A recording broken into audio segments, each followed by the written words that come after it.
asalaamaaleykum mbokk yi ginnaaw bu ñu sante borom bi julli ci Yonent bi sallallahu alayhi wa sallam leen di nuyu leen ñaanal jàmm di delluwaat nag di sàkku jàmm si réew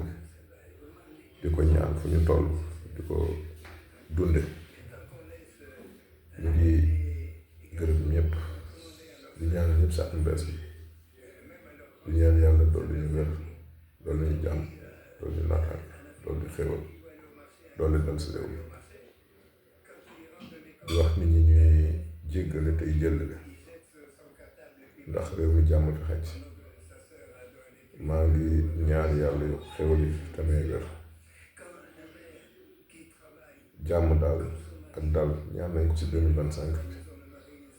yàlla sotti ko si réew mi ñu xam ni ñëpp ay mbokk la nañ jël loolu lépp si yàlla te wax xeetu nag sabablu ndax nit moom day sabablu yàlla moo yor lépp nag day sabab tegeelu si yàlla bu ko defee nopp wàccoo yoon wàccoo àq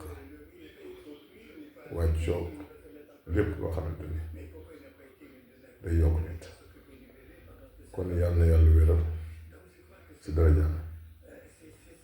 te ñu liggéey nag xam ne liggéey jaamu yàlla bi jiitu si jaamu yàlla dama def naan liggéey la ginnaaw bu ñu wàccoo ak juróomi ponk yi kon yàlla na yàlla dolli sutura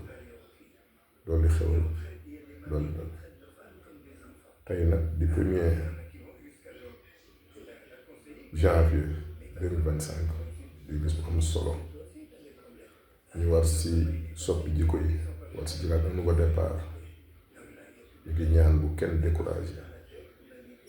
te ku ne naan pas-pas ngir réew mi ñu ànd defal ko lu mën a nekk la te ñu xam ne liggéey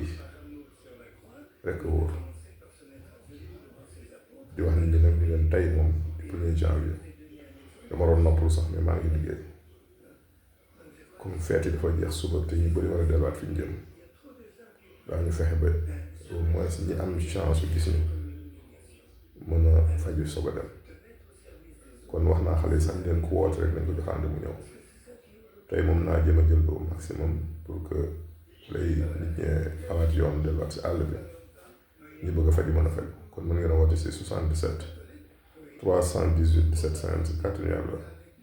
xale yi programme leen ngeen ñëw fii ak 18 heures ñu ngi fi jërëjëf yàlla yàlla doolu wér jërëjëf